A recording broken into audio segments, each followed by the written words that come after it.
February, March, ஏப்ரலில். இதுக்கு இடையில் வேறு ஏதாவது நோட்டிஃபிகேஷன் வந்ததுன்னா, ஸோ இந்த அடுத்த ஒரு 3 மாதத்தில் நீங்கள் ஒரு 4-5 எக்ஸாம் எழுதுறதுக்கு நிறையவே வாய்ப்புகள் இருக்குது.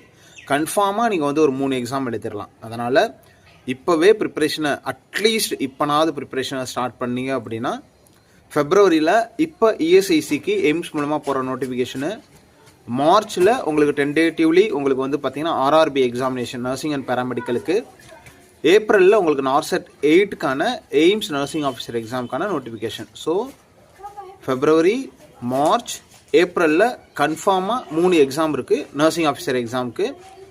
இதுக்கு இடையில் எங்கேருந்து வேணாலும் நோட்டிஃபிகேஷன் வரலாம். அது வந்துக்கிட்டே தான் இருக்குது. சென்ட்ரல் கவர்மெண்ட்லேருந்து வருஷத்துக்கு நர்சிங் அண்ட் பேராமெடிக்கல் வேக்கன்சிஸ், ஹியூஜான வேக்கன்சிஸ் நிறையவே வந்துக்கிட்டு இருக்கு. அக்யூரேட்டாக சொல்லப்போனால் 30,000 வேக்கன்சிஸ்க்கு நியர்பை வருஷத்துக்கு நர்சிங் வேக்கன்சிஸ் மட்டும் வருது.